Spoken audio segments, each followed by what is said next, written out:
kasih para penonton. Tadi kita lagi ngomong tentang Gunung Kawi ya. Gunung Kawi itu sangat patriotis dan historis sekali.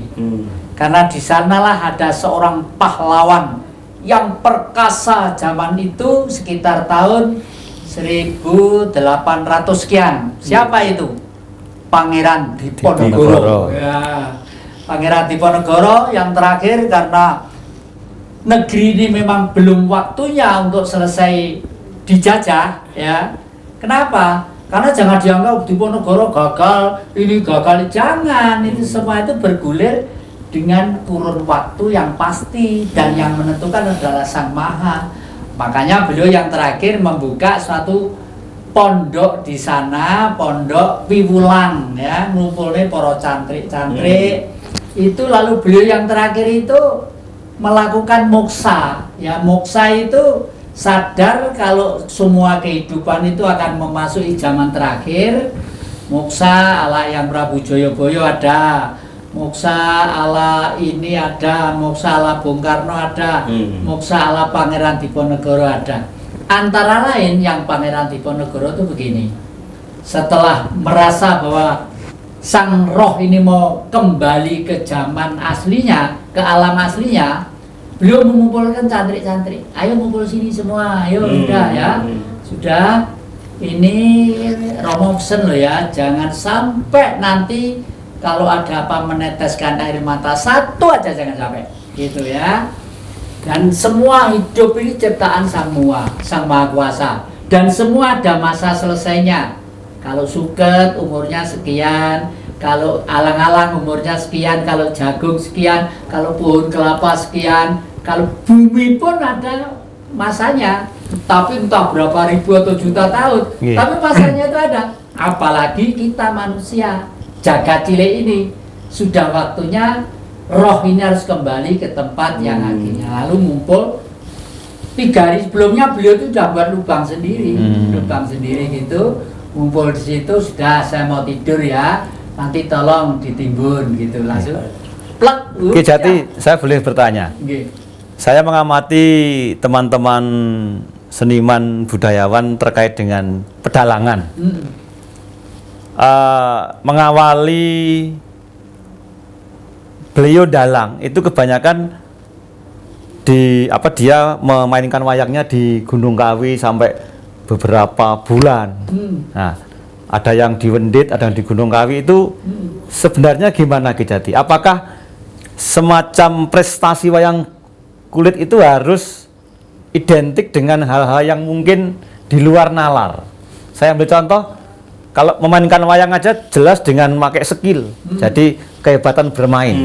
Tapi apakah dengan hal-hal seperti itu akan menambah magisnya atau gimananya? Karena saya pribadi tidak menggunakan hal-hal yang selain dengan kemampuan secara fisik. Jadi gimana Ki Jati petunjuknya? Itu hebatnya leluhur itu bahwa sadar wayang Purwo itu bukan dari India.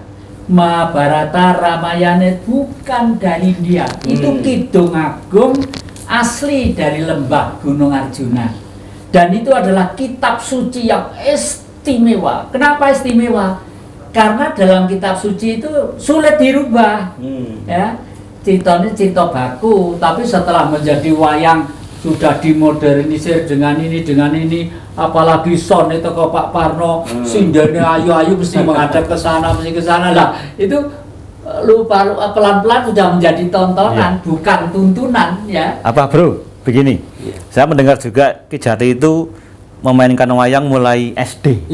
Dan katanya beliau itu juga seringnya panjang sekali main di pelataran Gunung Kawi dan sebagainya. Itu gimana Ki Jati? Misalnya mau disampaikan ke yang putu-putu jenengan ini. Saya itu sejak SD sudah dalang, dan oleh Bapak pada waktu dalang ke Gunung Kawi itu Bapak saya almarhum bilang begini, Le, ini akan engkau dalang di tempat buyut, tidak boleh sembarangan, kamu harus mengurangi makan dulu, tapi harus makan supaya jangan masuk angin. Terus jalan kaki mas toko ngebruk nih sana, luar jalan lu jalan kaki. Dan pada waktu itu sandalan tuh masih belum bisa duduk, deboknya dhuwur loh cilik mas. ngadeg begitu ya, ngadeg begitu. Dari situ itu pelan-pelan saya sadar, lama-lama saya sadar, waduh hebat leluhur itu. Kalau meninggalkan ilmu pengetahuan kepada anak cucu lewat upacara-upacara, ritual-ritual supaya mancep neng jerone perasaan. Nah, kawi itu wiwitan, artinya permulaan. Itu permulaan bangsamu. Nah, makanya beliau lalu les di sana tek Musa itu. Jadi, tapi sekarang dipelintir sama orang tidak senang. Apa nih Gunung Kawi golek ini. Makanya Ki Jati, saya mancing jenengan, saya ngambil kesimpulan begini. Untuk melestarikan budaya bangsa ini ternyata tidak mudah. Kalau kita tidak mau mengingat perjuangan sesepuh-sesepuh kita yang memang sebegitu kuatnya untuk melestarikan budaya itu, tidak akan lestari budaya ini. Makanya kan kita sebagai orang Jawa, seniman, tidak memperhitungkan yang namanya upeti atau apa semacam ganti rugi, tapi lebih ke melestarikan adat budaya itu sendiri. Ini pengalaman saya juga nih sama Romo Jati. Pernah kita ini mau rencana wayangan di Pasar Bareng. Oh iya, itu iya. Kita persiapan nggak ada, tapi niat semangatnya Romo. Pokoknya ambil godong nongkoy budal aku. Mas Joni, saya lihat dengan Romo itu, akhirnya apa yang terjadi?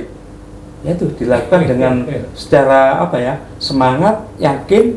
Kita secara tidak langsung Nun Sewu dulu. Di situ kan ada punden.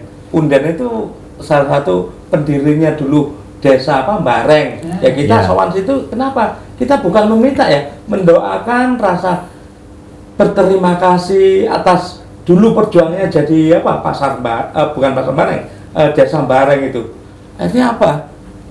Wayangan itu berjalan dengan baik, lancar, dihadirin kita orang papat budal ternyata banyak. Ya itulah dengan hentakan ucapan itu sama dengan doa. Makanya kita harus mawas diri, melakukan sesuatu apapun upaya kita harus berpositif thinking. Itulah mungkin dekat. Ini PR Pak Bro terserah tempatnya di mana, nanti gue kebercilik Mas Warno sama beberapa sama sosial media kita mulai ngeruat pakai wayang kulit, kira-kira 2 jam aja lah.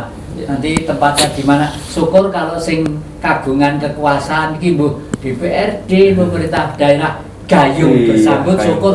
Enggak apa-apa neng tritise emper toko ya gak apa-apa paribasane gitu ya. Bahkan di tempat basecamp saya aja yang baru bisa itu. Nanti yang penting kita ini sesuai dengan protokol dan kita sesuai dengan keperuntukannya, tidak kata lain kita ini berdoa mendoakan dan rasa terima kasih, bersyukur dan menyadari atas kehidupan ini. Kalau nggak ada leluhur, nggak akan ada kita, gitu. Betul. Gitu. Ya protokol tetap kita hormati karena usaha pemerintah, tapi maaf, jangan keterlaluan memprotokolkan sesuatu yang penting. Siap Ki Jati, kami dengan diskusi mawas diri hari ini, kami pribadi siap untuk melakukan hal itu karena sudah menjadi bagian dan niatan kami melestarikan adat budaya, juga untuk menunjukkan kepada anak-anak kita bahwa perjuangan di masa sulit ini tidak hanya itu saja, tapi lebih penting melestarikan budaya bangsa ini, karena budaya bangsa ini adalah menjadi tolak ukur juga bangsa Indonesia. Jadi begitu. Dan maaf, ini bukan sukuisme. Kewajiban orang Jawa ini yang sangat berat sekali untuk menjaga NKRI. Bukan berarti yang lainnya tidak penting, penting semua, tapi si Jawa punya tanggungan. Karena apa? Sejak dulu kala Jawa itu sudah lahir dengan cita-cita Hamemayu Hayuning Bawono. Itu kalimat ini sudah merupakan kalimat pakem yang harus dimiliki oleh perasaan. Makanya besok lewat Jawa garis separuh, Cina londo sak judo, itu jarine arep korat karit.